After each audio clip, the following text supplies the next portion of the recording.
गुरुजी से पूछ सब सखिया ता सोना गौरा देही हो। गौरा का वन तप कइलू त शिव बर पाई गइलू हो।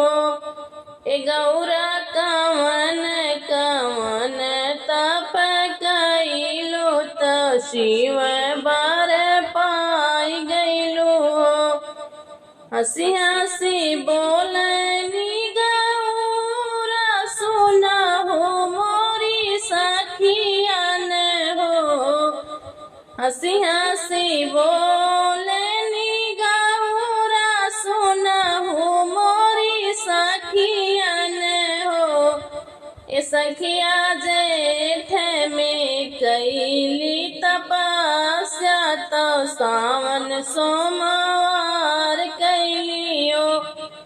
सखिया जेठ में कैली तपस्या तो सावन सोमवार कैलियो। सखिया गहन में गंगा नहाइली अगिन नहीं तापिला हो। सखिया गहन में गंगा नहाइली अगिन नहीं तापिला हो। भादो में तीज के व्रत कैली विधि से पूजन कैली हो।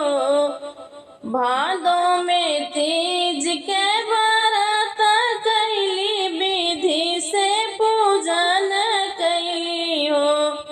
सखिया रात भर शिव के भजन कैली शिव जी प्रसन्न भइले हो। सखिया रात भर शिव के भजन कैली शिव जी प्रसन्न भइले हो। माना हुए गौरा मागौ जवान बर चाहलू हो। मागा हुए गौरा मागौ जवान बर चाहलू हो। गौरा जामन तोहरा हृदय में समायू है हो बरवा दे बइयो। गौरा जामन तोहरा हृदय में समायू है हो बरवा दे बइयो। आप से आप के शिव जी मांगिला आप के चाहिला हो। आप के शिव जी मांगिला आप के चाहिला हो। शिव जी आप संग ब्याह रचाइबो तो जीवन बिताइबो हो। शिव जी आप संग ब्याह रचाइबो तो जीवन बिताइबो हो। शिव जी आप के बर रूप पाइब तो हृदय जुड़ाई जाइयो। शिव जी आप